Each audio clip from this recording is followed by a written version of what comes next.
So, February 11, Feast ng Lourdes, Feast of Our Lady of Lourdes, pero ito rin pala World Day for the Sick.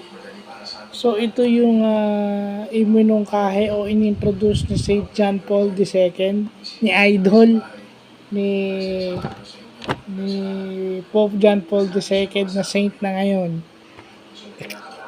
Ito yung sinasabi na yung mga Catholics o yung faithful Catholics uh, pinakikiusapang mag-offer ng prayers for dun sa mga may sakit at nahihirapan dahil sa sakit.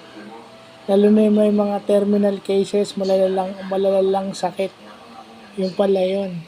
No, nilabas ng Google, pag-type ko ng World Day for the Sick, nilabas sa February 11. So tama, itinapat yun sa feast ng Our Lady of Lourdes. No, Feb 11 is a World Day for the Sick.